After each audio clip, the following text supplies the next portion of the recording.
Hello, friends. This is Dave Hurwitz, executive editor at ClassicsToday.com, here with fabulous concert programs number 126, the Pettersson Cycle number 4, which means we're up to Symphony number 5. We're always one ahead in the numbering of the symphonies because there was no Symphony number 1. So we're up to Symphony number 5, a single movement work about 45 minutes or so long, 42 minutes, let's say. And as we hear these things in sequence, as I've mentioned, we begin to hear how Pettersson is filling up these large expanses of time with ever broader ideas.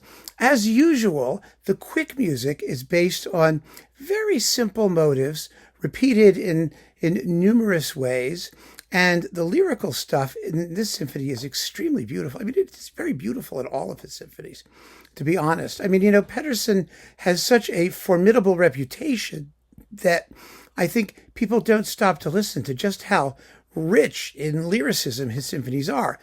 Number 5 might well be considered the first of the mature Pettersson symphonies, the ones where he really figured out how to create music in these long, long spans, where the crazy stuff sort of alternates with the lyrical stuff and goes back and forth, but does so in a way which I find, well, it doesn't sound like the music wants to end before it does.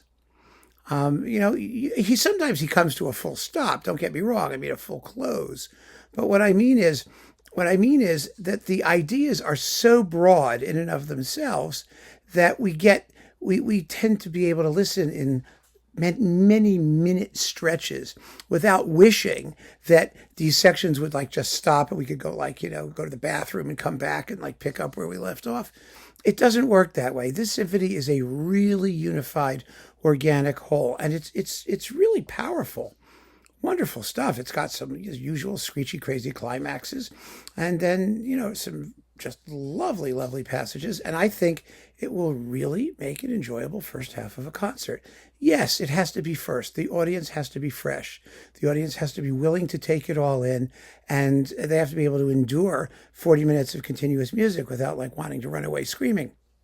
And there's a better chance of that happening at the beginning of the program.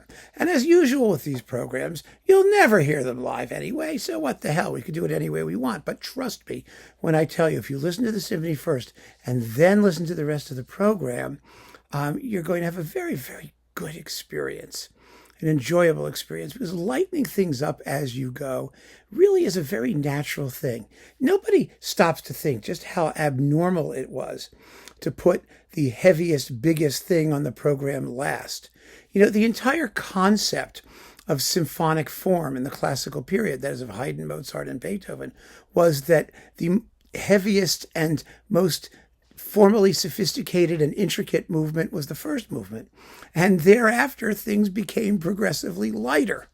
I mean, Beethoven sort of upset the apple cart with his Fifth Symphony, which goes from tragedy to triumph and has a very big, weighty finale to counterbalance the taut, very terse first movement.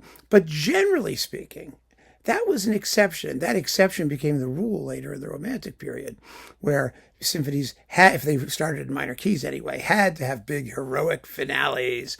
They became finale symphonies, as it were. But before that, there were virtually no finale symphonies, and the whole concept was to start with the most complex thing and gradually lighten and brighten, so that people could simply lay back and enjoy the rest of it. And it's still a wonderful format. It works just as well on the grander scale in terms of concert programming as it did in all of those classical symphonies. So after intermission, we have Kabalevsky's Breugnon Overture.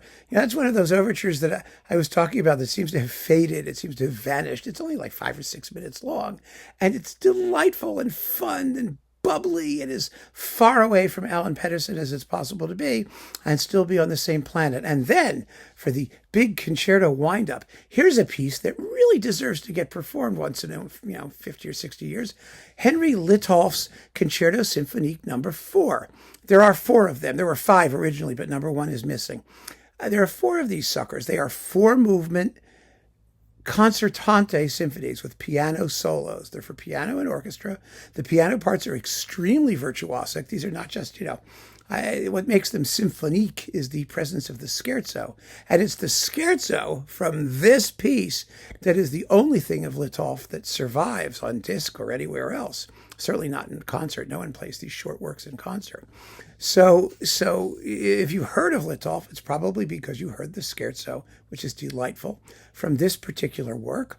And it makes sense, I think, to play the whole work as our concerto item. It's very exciting. It's a terrific piece. It's a slam bang finale. It's really a real crowd pleaser, and I don't understand why these things aren't performed at all. I mean, when we know and love the scherzo, it's not like he's totally unknown, but he's as good as unknown.